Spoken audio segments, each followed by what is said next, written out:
এক গ্রামে বাস করত এক পরিশ্রমী কৃষক। তার নাম ছিল রামু। রামু তার ছোট্ট জমিতে ধান, শাকসবজি আর ফল চাষ করত। তার ফসল খুব ভালো হতো। কিন্তু রামুর একটা বড় সমস্যা ছিল। একটা দুষ্টু বানর এসে তার সব ফসল নষ্ট করে দিত।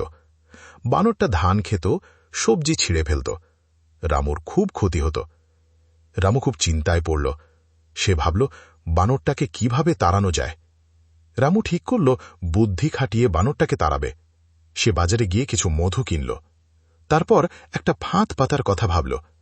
রামু তার ফসলের পাশে একটা থালায় মধু রাখল। থালার পাশে একটা ছোট খাঁচা খুলে রাখল। বানর মধুর লোভে এসে থালায় মুখ দিল। মধু খেতে খেতে বানরটা খাঁচার ভেতর ঢুকে পড়ল, আর অমনি ফাঁদে আটকে গেল। রামু এসে বানরটাকে ধরে ফেলল। রামু গ্রামের সবাইকে ডেকে বানরটাকে দেখাল। সবাই রামুর বুদ্ধি দেখে অবাক হয়ে গেল। তারা বুঝল, শক্তি দিয়ে নয়, বুদ্ধি দিয়েও অনেক কঠিন সমস্যার সমাধান করা যায়। এরপর থেকে রামুর ফসল আর নষ্ট হয়নি। বানরটাও শান্ত হয়ে গিয়েছিল। গ্রামের সবাই সুখে শান্তিতে বাস করতে লাগল।